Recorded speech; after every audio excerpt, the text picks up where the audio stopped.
Okay, we are outside today, and today we've got a couple of different projects that I wanted to show you, and I wanted to show you some of our setup out here for the bantams as well. You've seen our standard size areas, and today I wanted to show you the area for the smaller chickens. So let's take a short little tour here. I'm going to turn the camera on, hang on. Over here is our most recent project. This is called what we're calling the Kwanzaa hut. Sometimes my dad refers it to as a hoop coop. But you can see basically this center section right here is going to be the door frame. And down there is the little chicken door. And it's going to have, this one's actually placed properly right now. It's going to have little round windows on the front. And we're planning on putting a pergola. We haven't put the supports in for that yet. But we're planning on putting a pergola up here, in there, and here. Maybe it's easier to see if I come from the side. The nesting boxes are going to be on either end, and up at the top centered there where the door is going to be where the pergola goes. So all of this is about 5 feet by 20 feet, and I expect that it will support up to 20 chickens, bantam size, possibly. Actually, it could probably support up to 30. Honestly, they'd be a little bit packed. Inside, we're going to make little sawhorse style perches and kind of get those worked into the ground, and we've still got some leveling to do, and we've got to skin all of this and weld it. So this is where we're at on this particular project.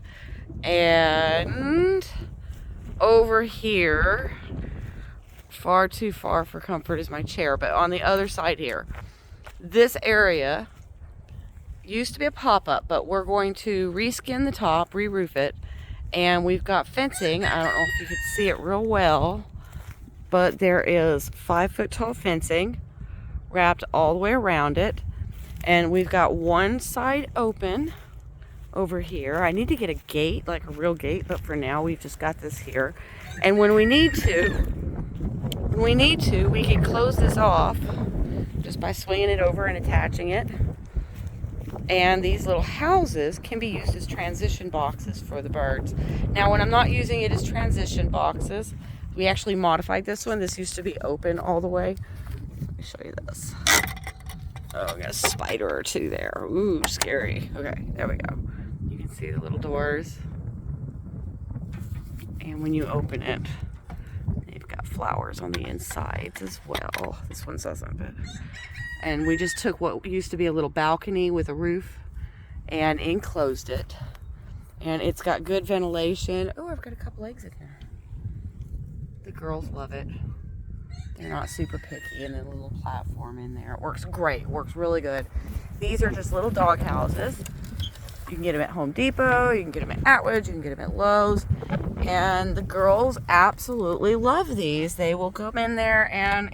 There's some more. They've been busy girls today. And they use them as nesting boxes. This one's actually big enough, technically, for multiple girls. Oh, no eggs in here today. But we just put hay in there. And they usually give us some in that corner back there. And you can see where they've scratched it out there as well. We put these flaps on here to help slow the wind down. This one, the top does lift, but I'm not going to try to lift it right now because it's really stiff. And then we can put a water and feeder in here when we need to. Got my little owl to keep the dogs.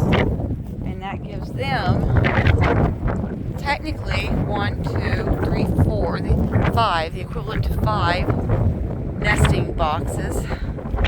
And about a 10 by 15 area otherwise. And the fence is just tall enough that most bantam breeds won't jump it. And once we get the roof on it, then it'll be good and secure during the rain and stuff too. So, all right, The other coop, this is the barn. I've shown you the barn before. Here, I'll get you a peek on the inside of the barn. We've got one stall right now that we're using basically as storage. Oof. This is the inside of the barn. My dad built this too. I love all the rafters and the way it looks. And we've got quite a few shelves in here. But if I can zoom in real good. We've got all of our hay and water and lights and stuff run through here. Power supply on the roof. And these stalls are pretty good size, y'all. These are, oh gosh, 8 foot by 10 foot at least. So really nice tall ceiling. All right. This is what we call the chicken tower. It is ultimately going to be a housing for the sebrights. Sebrights like to go up. They love vertical heights. It's really dirty right now. I need to clean this as much as I did the other one the other day, but I usually put hay down in here and up in here, and it's about 4 by 5. So they've got each of the steps that they can use for perches. The windows, I'm actually going to go ahead and open these. It's getting warm enough now during the daytime that we can crack these open. There it goes. It's just sliding, and I bet me and my son built this actually. We can open this up down here. Oh, I got a broody girl brooding at the base of the steps. They use that as a nesting box sometimes. Not overly fond of that, but they seem to love it. Busted on the eggs. How many you got? How many you got? Oh, let me see. How many? You just got one pretty egg. One pretty egg. Oh, is that so? Is that so?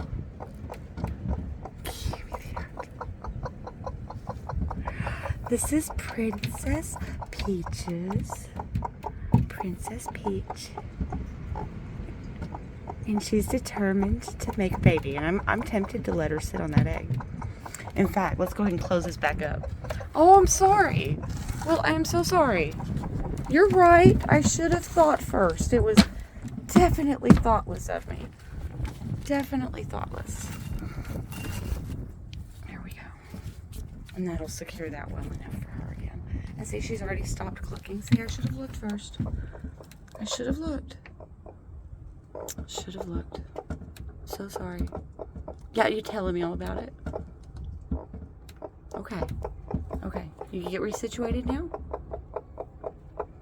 So chickens are not picky. This is actually the nesting boxes for them. Right here. And they're just little loops. We've had some rain and stuff, so a lot of this is warped, and I kind of need to come through and do some repairs. And this is about 24 by 12 total, so because this is it's 2 feet coming from here to here, so this is 12 inches this way, and then it's 2 feet going from here to the back wall back there, so that's 24 inches that way. So technically for bantams, this is the equivalent to 2 nesting boxes. And then over here on this side, and you can see they've given me more eggs. Now, just in case you were keeping count there, I have approximately 12 bantams in this back area. So now this is our rooster house up here. This is Capone's area. This is where he sleeps at night. He absolutely loves it.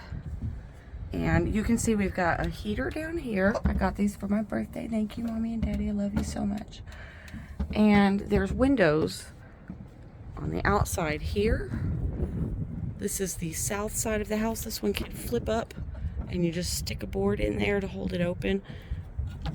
We still get cold nights, so I pretty much leave this. I've got this to help slow the wind down some while they're in there, but it still allows for ventilation around.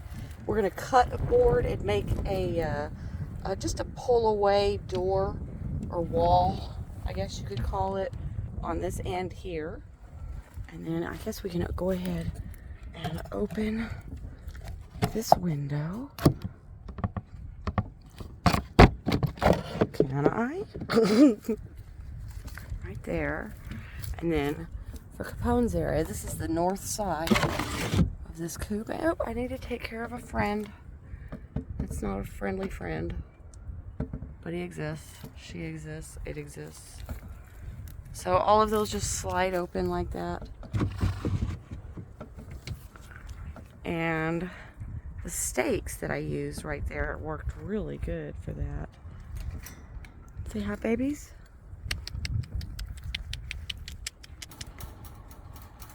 Y'all gonna come say hi, or are you focused on Papa? You see Papa? Well, just real quick, I'm not gonna go around and open it, but real quick you can see the other door is just another sliding door on a track on the back side there. And we just basically use panels. Got a couple screws that I need to fix there. And the simple slanted roof.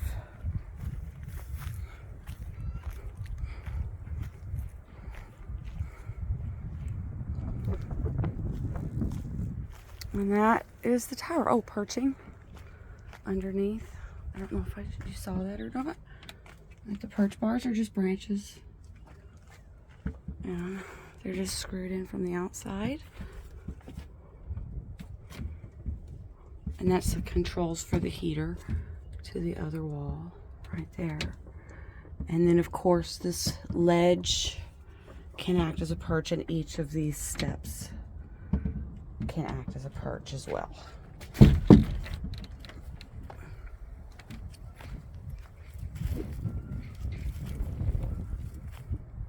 Sebright Tower. Donkeys. Gabe and Grace. This area that you see, this mess of a field right here that's segregated off, is actually going to be an integrated garden from about the pole to the left of the donkey on the left. That's the third T-post from the tower. From that all the way down. These T-posts are separated out 10 feet apart. So all the way down to where that corner down there is.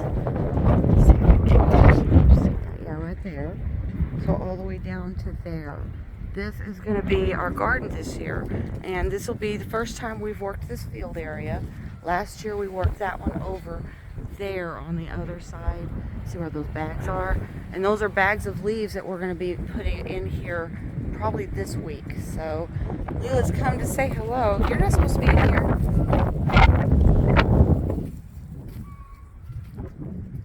Okay, so this is actually what brought me out here today. Not to show off everything we've done or to show you the sebright area. By the way, the bantam's favorite spot is over here. We found a shady spot on a little metal platform. This is an herb garden right here, and that's where we put their water. They absolutely love it there. And then this gate just runs right over to the back porch.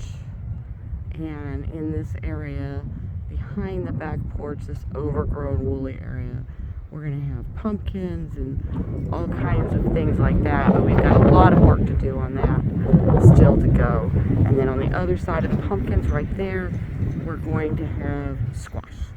And I'm hoping my tree survived. Okay, what brought me out here today is this. Look at this, people. This is a brand new coop that we just got. It's Producer's Pride Sentinel Coop, and it is rated to accommodate 6 chickens. Generally speaking, I always knock off about 2 chickens for every 6, so I'm going to say 4 happy chickens. And if you look at the picture, that actually makes a lot of sense, because as you can see, they're going to be pretty crowded in there if you tried to put in more than like 4 or 5. So I would not recommend this for a long-term storage, but if you've got a rainy day or something, or you need to transition some birds, or you have some birds that you're trying to feather out the rest of the way, that's really what this is for. We're going to use it for sebrights, to transition them as we finish up the Kwanzaa hut over there. The Kwanzaa hut will ultimately be for the cochin and the birds that you see already out here. And then that will open up the tower for the sebright. So the sebright tower will actually have sebrights in it. At which point this beauty here can become segregated for the Polish, which will allow us to expand that flock and really finish out our pet puff project. So what our pet puff project is, by the way, I don't think I've ever talked about this. Oh my gosh, I've got to tell you about this pet puff project. See the white one right there that's wandering around? That is Angel, by the way. See the tutu? Angel's wearing a tutu. That's a type of chicken saddle to help protect her back because she is actually one of Capone's favorites. She is a full-blood silkie. The one behind her is a buff silkie, and then hiding under the bush is another silkie over there.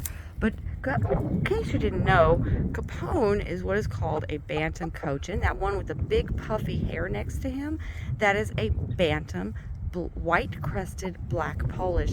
And if you look, that gold one with the gold and black, that's a golden laced cochin. And over there that just went under the bush, the black and white speckled one, that's Thumbelina. She is a splash cochin.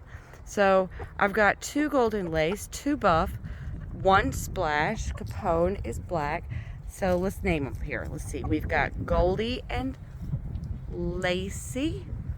The golden lace. Yes, I'm just that creative when I named them. The silkies are a little bit easier. They're named after angelic things. So the buff one that just went under the bush, her name is Cherub, and the white one is Angel, and the brown one, who's not coming out right now, she's hiding under there, and her name is Halo. Now silkies have all black skin.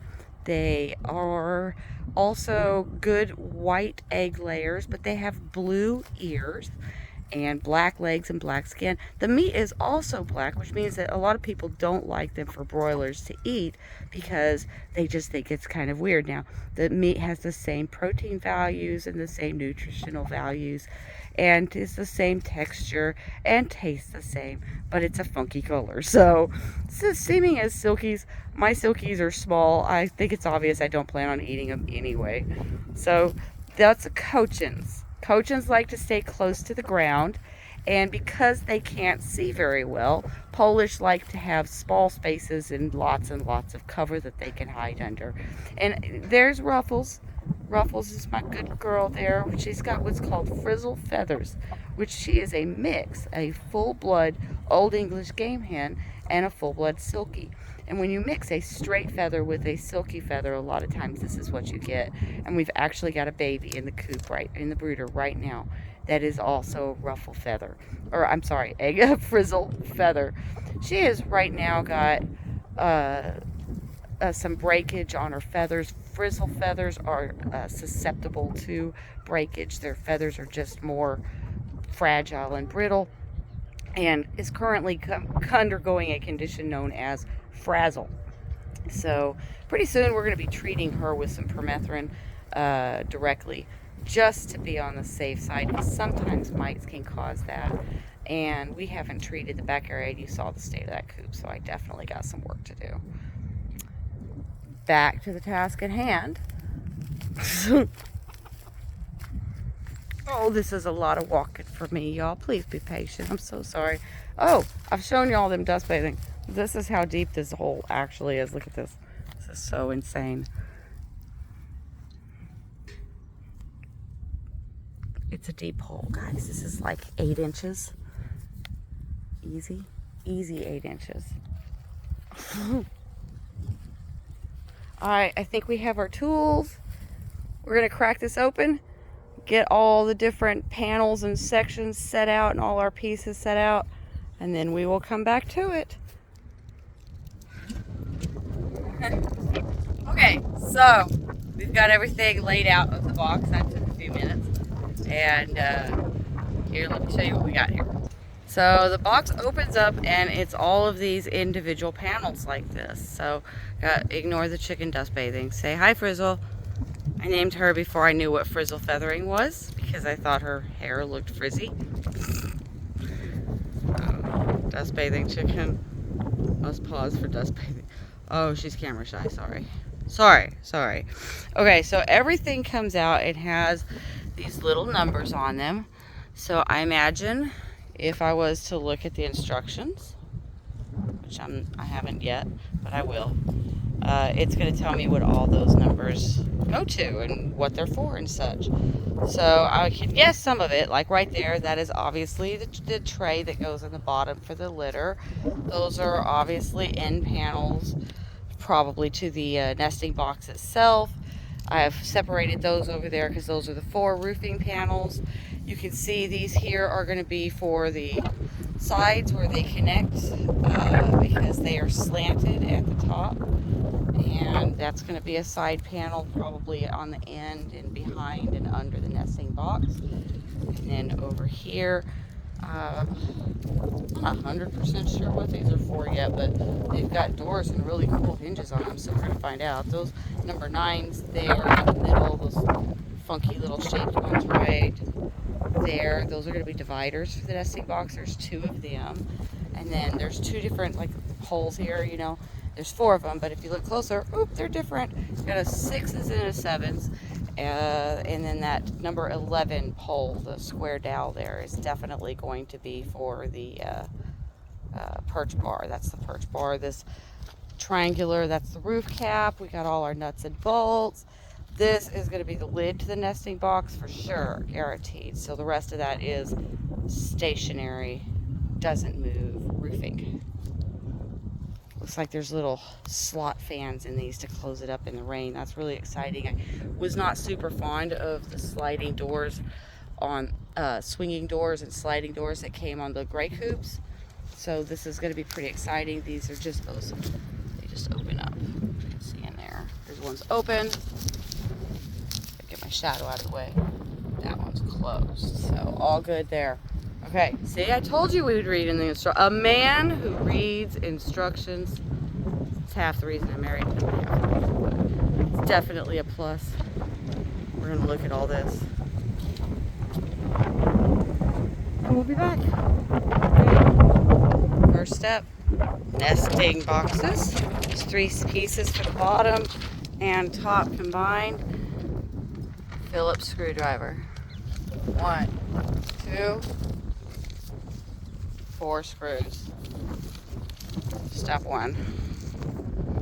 Well, I guess step 3. Okay, next step is the side panels of the nesting box here. This is where they actually go into, like where the perch area is and all. And it confuses at first, but they go on the outside so that the nesting box insets by that ½ inch or so. We're going to go ahead and take a moment to tighten everything down before we get to the next part. We're going to definitely have to do some leveling or maybe put some boards under this or something so it doesn't sink. I'm actually very impressed with the sturdiness of this piece. The wood is very nicely made and the rails seem very, very strong and it's pretty heavy duty. We're going to put tie down straps on it anyway, but honestly, this thing's heavy enough, it might not really need them. I might be a little OCD. What do you think? Just a little bit. Yeah, buddy. Okay, so lay all your hardware out too. Once you get the sides on here and you get all your nuts and bolts tightened down and wrenched down really, really good, you get out the number 6 ones. Those are the shorter ones. Those are going to be the supports for the nesting box. They screw in from front to back. Now you want to get them both kind of in place before you tighten your screws up, because once you tighten this back one up here, it's really, really hard to get this one lined up. So you get this one started and then you get this one started and then you tighten them up from this one back here. We still ended up with a small gap there that kind of bugs me a little bit. Like I said, I'm a little OCD and I like stuff to be nice and tight, and there was a little bit of weld right there that kind of blocked it from lining up really good. But all in all, I am still very impressed with this structure. These bars make this really good and sturdy and strong. I feel like I can, yeah. Oof, it's heavy, but I can actually lift that by those bars if I want to. So those are good, strong bars. This is a good, sturdy construction. I like it so far. The exact same thing for with the number 7 bars for the bottom of the roost area. There's 2 of those bars too.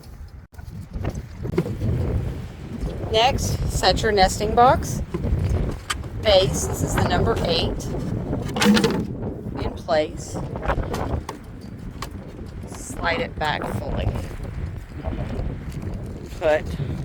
And it says to go ahead and put in your dividers. Next, front facing panel, be sure to put it with the hinges down. They do not specify this in the instructions. You can screw it on upside down and tighten the 4 screws on the sides. Instructions say to go ahead and put the tray in next. It just slides in and out, so on the grounds that I'm currently using a tray, we're going to wait and put it in later. So if you're doing it at home, heads up, you might want to go ahead and put your bolts and stuff in something other than your tray. Front facing right here, we ended up actually having to loosen up this bar here so that we could spread it a little bit more and get it in. So now we're in the process of tightening it down and sucking in gaps like that there. So first, retighten our bar. And now, after securing the wall, suck in our gaps. We had to take a break at that point. Oh my gosh, it is so warm out there today. It's only 85 degrees, but the sun is just beating down really, really hard today. So I wanted to take a moment while I'm taking a break here to remind you of the importance of hydration. It's important for everybody to hydrate, but if you are doing this and it's a project that you're having fun doing, don't forget to take time to hydrate. If you have a medical condition, diabetes, heart conditions, gastroparesis, any of those things, this can be a real issue. You get busy and tied up doing what you're doing and you forget to take a drink.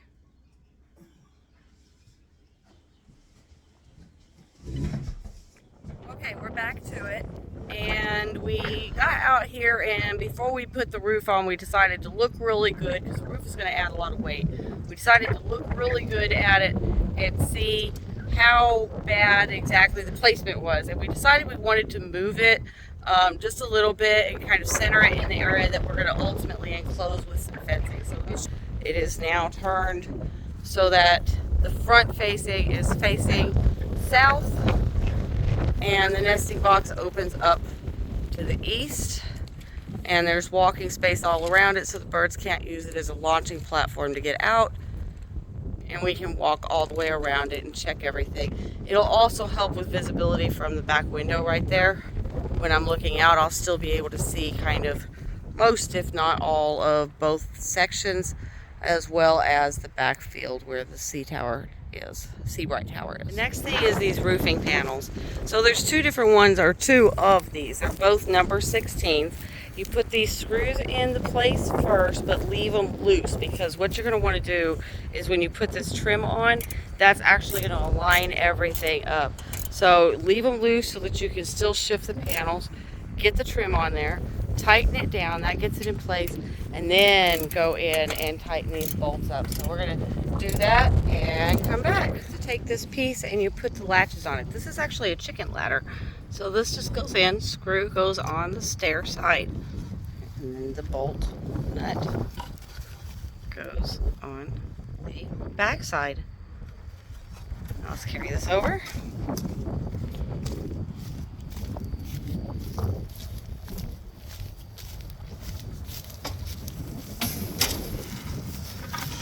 Under the door, right under the door, right there.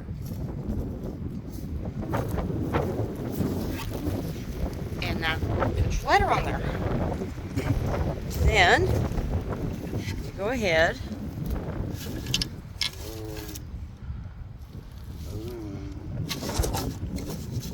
handle to the left.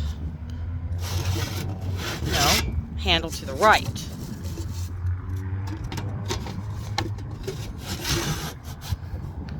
And go ahead and stick your door in. Remember, when you open it, it'll slide. Okay.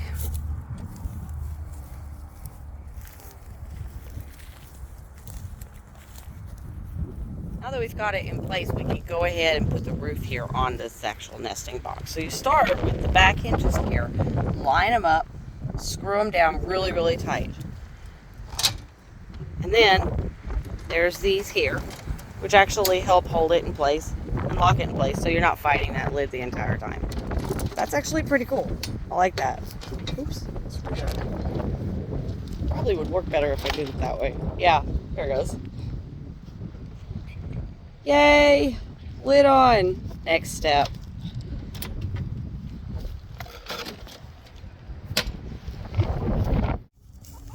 If you guessed the next step was the doors and the side panels of the run itself, you're absolutely right. They go on by 2 little screws, one there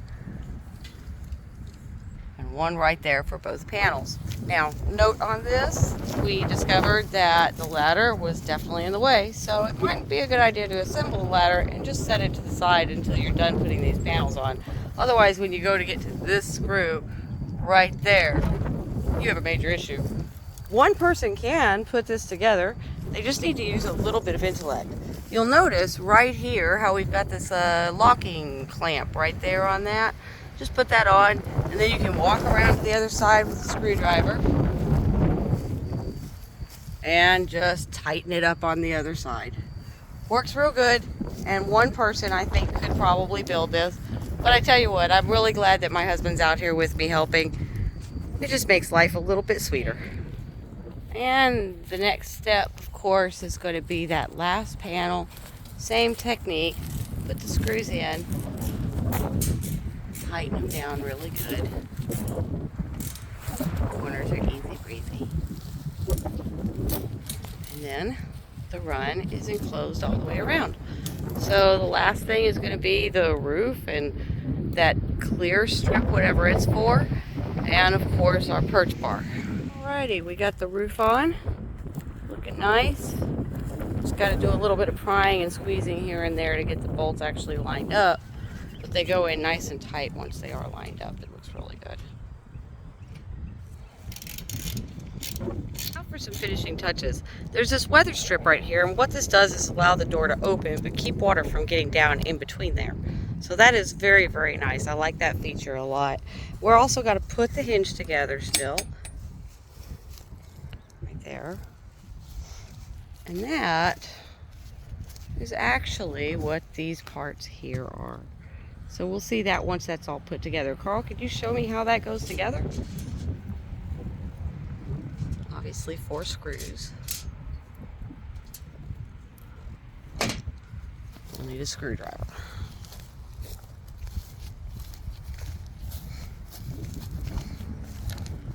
I can hold those for you. Here, let me hold those for you.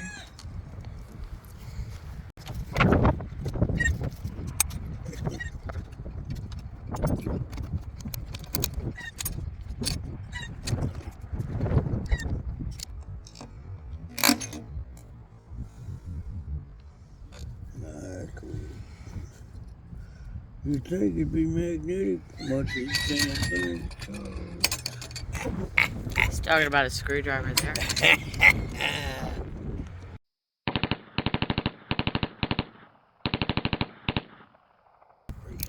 Leela, what are you doing? Alright, but you sit. Stay. You are such a good girl. Yes, you are. Good girl. You helping? Sit. Stay.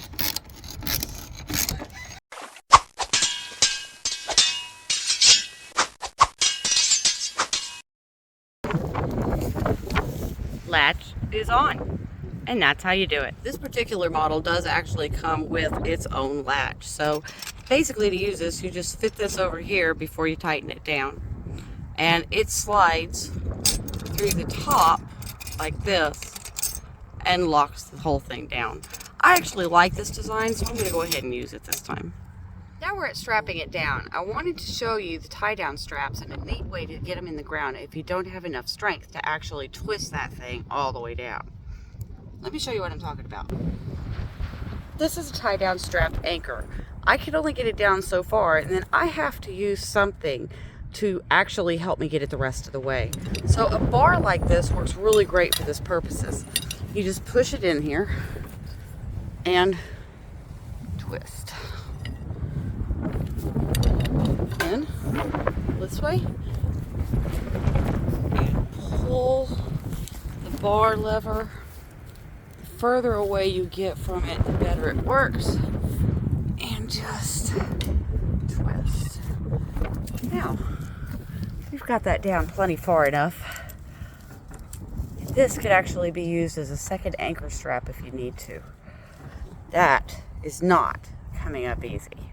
Doing your anchor strap, this is the side where the buckle is right here. You want to go ahead and connect the other side first and then run it. I chose to go right here. It doesn't look like this is going to interfere with the nesting box at all. There is that tray that's about to go in here, and I don't think this is going to interfere. I went ahead and just tied up my straps using that extra buckle there, and everything is popping tight. I mean,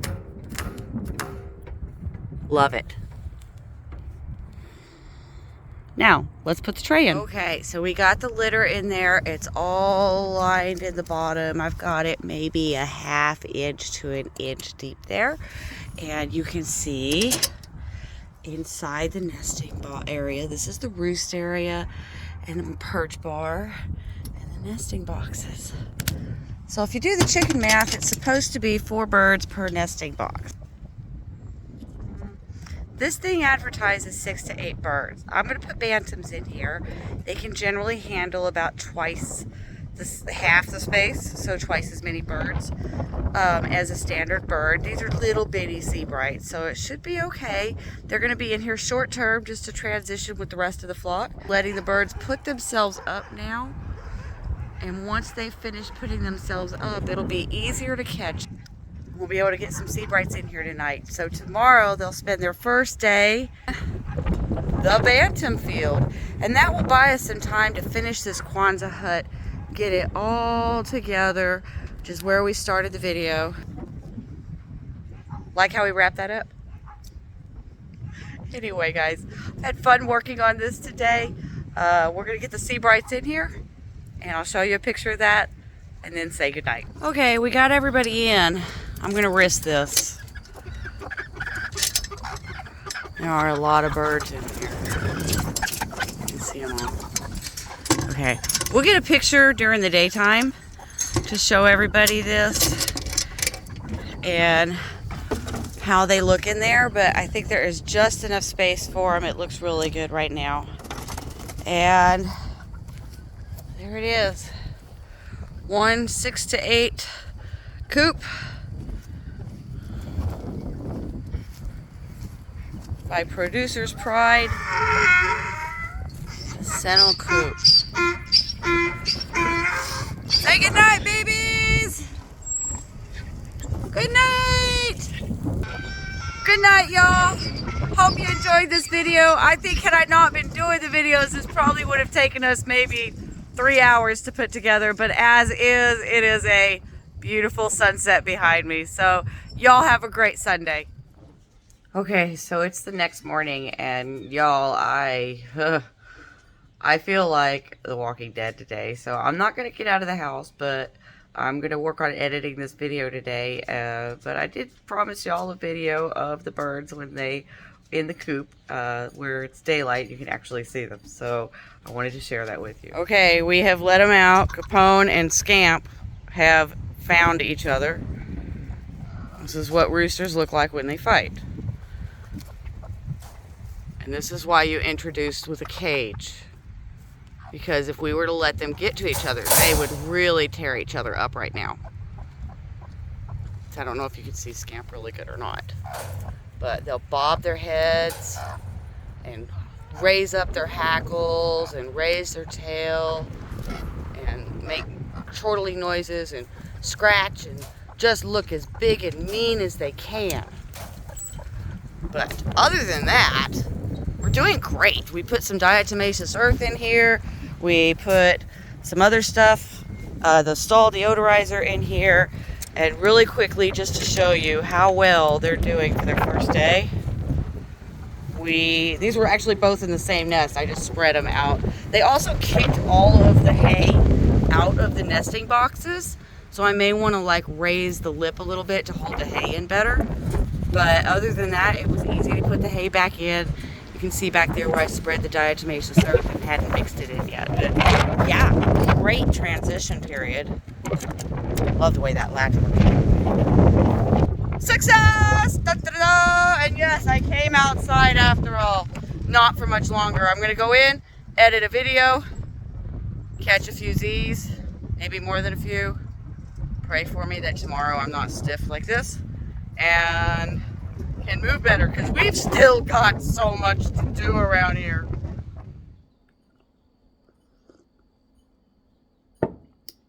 Oh, there's nothing like a hot cup of coffee at the end of a nice long work day. I tell you, I had a lot of fun making this video, and I hope y'all had fun watching it, and I hope that you learned something about some steps, and that if you decide to buy one of these coops for yourself, this really helps you come along, or even to decide whether to buy it for yourself or not. I also hope that you will share this video so that other people that share your interests can see the same information. If you haven't already, please subscribe.